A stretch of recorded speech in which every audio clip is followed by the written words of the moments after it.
food items and, medical. The problem that I'm seeing now in Canada, which scares me a little bit, and I don't know if it's going to happen in Australia, they're talking about like a $500,000 US dollar, Canadian dollar tax or fee to leave the country. This is coming next because they see everyone doing it. This is all over the news right now. It's not implemented yet, but I wouldn't be surprised if that comes to Australia too. Well, I'm sure it will. Anything that can be taxed. Actually, on my phone, I've got a list of what people are taxed for in Australia. And our taxation agent, when we were telling him what we're doing, he said to me, it's amazing how many of my clients, he said, are leaving Australia. And so I went home and I actually looked it up. And I think it was 24, 25. Yeah, there was 251,000 Australians left Australia. And when we're here, I can justify that because every second person I meet is an Australian.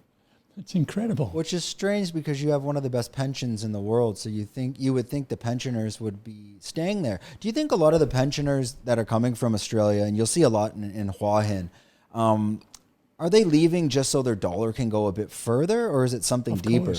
Of course. I mean, it doesn't matter what item you take. Food for us, and I'm going back maybe 3 or 4 years ago, you could do a family of 4, the food for about $150 a week. When we left, the two of us, Judy and I, were spending nearly $300 a week on food.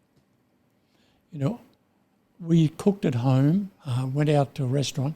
It was always a Thai restaurant. But we'd go out to a restaurant, maybe once a fortnight.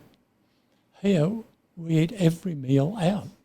And it's still less than what we were paying.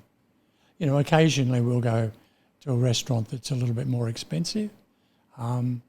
And there's a couple of lovely restaurants here. So I think that does play a part in it. And I think a lot of the pensioners are scared about what the future holds for them. There are so many taxes that are coming about, and it can only be more and more. The public service throughout the world is growing. You find that most of them, the people in charge, have never ever worked in their life. They've never been in a business, so they really don't understand productivity. They understand motion, and I think that's where most of the money from the government sector is generated through motion.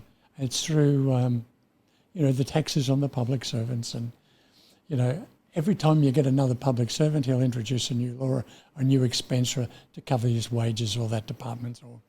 And that's the way a business works too. But a business produces, that's the difference.